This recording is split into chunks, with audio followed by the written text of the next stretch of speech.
දැකලා නැද්ද ඔය අම්මලා තාත්තලා කාමර වලට දාලා ලොක් කරලා දිනනවා.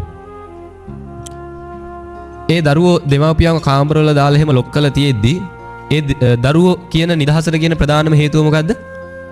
අම්මට පිස්සු කියන්නේ නැද්ද? කියනානේ. අම්මට දැන් වයසයි තාත්තට දැන් වයසයි. එයාලට පිස්සු හැදිලා තියෙන්නේ. ඒ නිසා තමයි කාමරයට දාලා ලොක් කරලා තියෙන්නේ. එයාලගේ ඔළුව දැන් ටිකක් හොඳ නැහැ. කියනවද නැද්ද?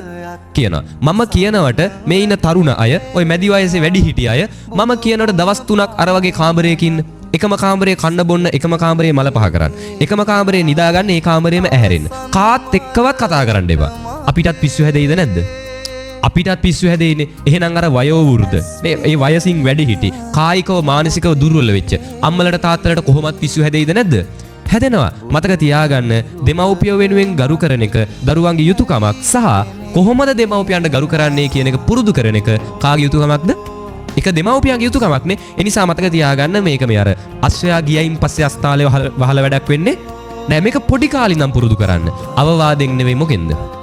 වැඩිම හරියක් ආදර්ශයෙන් පුරුදු කරන්න කොහොමද අපි දෙමව්පියන්ට හරියට ගරු කරන්නේ. හොඳ නරක ටික පුතේ හොඳ මේකයි වැරද්ද මේකයි කියලා ගෙයක් ඇතුලේ දැන් ඉඳන්ම කියලා දෙන්න පටන් ගන්නනේ. හරිද? මේවා හරි වටිනවා.